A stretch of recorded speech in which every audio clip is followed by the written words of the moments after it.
سلام و خسته نباشید دوستان. سهرابم. امروز با آموزش کریپتوفدیا در خدمتتون هستم.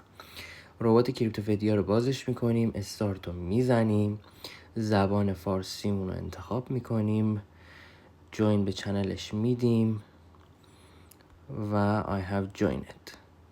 لطفا صبر کنید برای خدمات و فلان. موافق هستید؟ بله. سلام سهراب، به صرافی کریپتوفدیا خوش آمدید. خب دوستان، ربات کریپتوفدیا چیکار میکنه؟ مثلا ما دیگه نیازی نیستش که بریم توی صرافی‌های دیگه حساب باز بکنیم، KYC بخوان ازمون، یا پولی که داریم رو بلوکه بکنن، یا تعامل با ایران بخوره و فلان و این حرفا. حالا چجوری کار میکنه؟ اینجوری که ما هر ارزی رو به هر ارزی میتونیم تبدیل بکنیم بدون اینکه حسابمون رو بهش وصل بکنیم. حالا خوبیش چیه؟ این پرایوسیمون رو تضمین میکنه. برای چی؟ برای اینکه وقتی ما یه مثلا ترون داریم میخوایم تبدیلش کنیم به پالیگان، اصلا آدرسش هم عوض میشه، یعنی اون سورس پولی که میاد اینا هم عوض میشه، دیگه کسی نمیفهمه که اون پول از کجا اومده و با یه نرخ خیلی عالی این کار برای ما انجام میده در کسری از ثانیه. حالا من دونه دونه میخوام بهتون یاد بدم که چجوری هستش. اول از همه از بذار تبادلش استفاده بکنیم. تبادل من مقدار خب تبادل، بذارید دوباره ببینم ارزی که میخواید ارسال کنید. ارز مبدأ، ارزی که داریم چیه؟ مثلا من بذار برم توی تراست والتم. خب $59 پالیگان دارم، میخوام ترون داشته باشم. 233 تا پالیگان، میگم حالا 230 تا. خب میزنم من پالیگان دارم و میگه که ارزی که میخواید دریافت کنید چیه؟ مقصد ارزم TRX ترونه. خب مسیر انتخابی شما پالیگان به TRX، حداقل فلان قدر، حد اکثر انقدر. من 230 تا پالیگان میخوام. حالا نرخ شناور نرخ ثابت هم داره.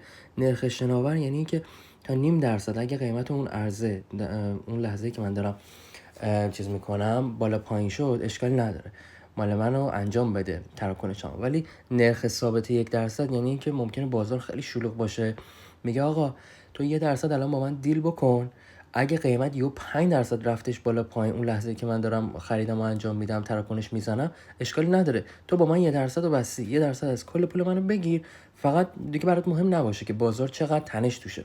حالا من نرخ شناور رو میزنم، خیلی بهتره به نظرم. 230 تا پالیگان. میگه آدرس مقصد برای دریافت TRX خود را ارسال کنید. دوباره میریم توی تراست والت، TRX والت رو انتخاب میکنیم، پیست میکنیم، ارسال میکنیم. در حال ایجاد سفارش شما و به این زیبایی سفارش ما ساخته شد. میتونیم با بارکد پرداخت کنیم اگه با گوشی دیگه ای هستش یا روی کامپیوتر هستیم. سفارش فلوت جدید شما ایجاد شد، شناسه فلان. شما ارسال میکنید 230 تا، شما دریافت میکنید 218 TRX. آدرس دریافتمون اون بالا زده. برای تکمیل سفارش پالیگان خود رو به این آدرس ارسال کنید. خب این آدرسش یه دونه هم بزنیم روش، البته کپی میشه. مقدار 230 تا پالیگان. پایینش نوشته چی؟ نرخ مبادله پس از دریافت 30 تایید شبکه ثابت خواهد شد. ما این پیام رو پس از هر مرحله سفارش به روز خواهیم کرد. خب میریم تو اینجا، میگیم که آقا 230 تا پالیگان منو بگیر، این ولت شما 230 تا پالیگان. خب به ارزش 58.77 سنت، $58.77 ارسال میکنیم. ارسال انجام شد. برمیگردیم به ربات ببینیم چه اتفاقی میفته. خب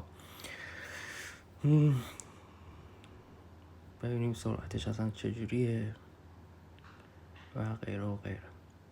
خیلی آپشن داشتش این ربات، حالا بعد دونه دونه همه رو براتون توضیح میدم. دیگه بسته به هر شبکه‌ای فکر می‌کنم سرعتش متغیر باشه. حالا ما پالیگان زدیم، سرعت خوبی داره، ترون سرعت خوبی داره، سولانا همچنین و خیلی ارزهای دیگه. خیلی سریع واریز دریافت شده و در حال پردازش است. شناسه فلان. ما این پیام رو پس از هم خواهیم کرد. اوکی. این ساب میکنیم.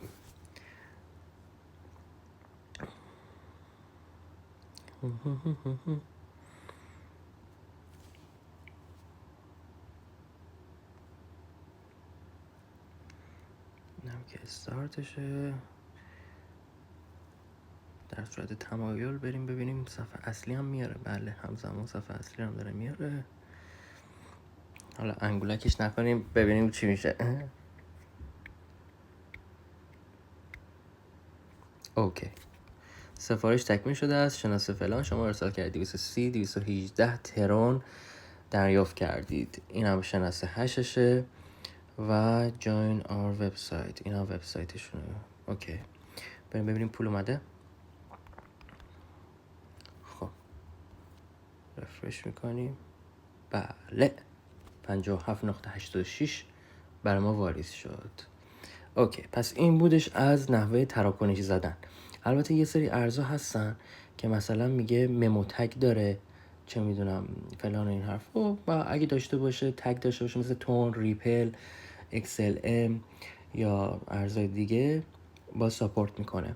من امتحان کردم، حالا امتحان میکنیم بعداً تو ویدیوهای بعدی. اگر بیشتر براش پول بزنیم پول رو ریفاند میکنه یا همونو واسمون انجامش میده. اگه کمتر بزنیم بازم یه گزینه میاد اینجا امرجنسی قرمز میشه، میگه که ولتتو بده پولتو برگرد. خب رفرال اینجا چجوریه؟ روش که کلیک کنیم با دعوت دوستان خود میتوانید 1% از کل سفارش های آنها را به عنوان پاداش دریافت کنید. لینک دعوت شما، لینکمون اینه، روش بزنید کپی میشه. محدودیتی برای دعوت وجود نداره.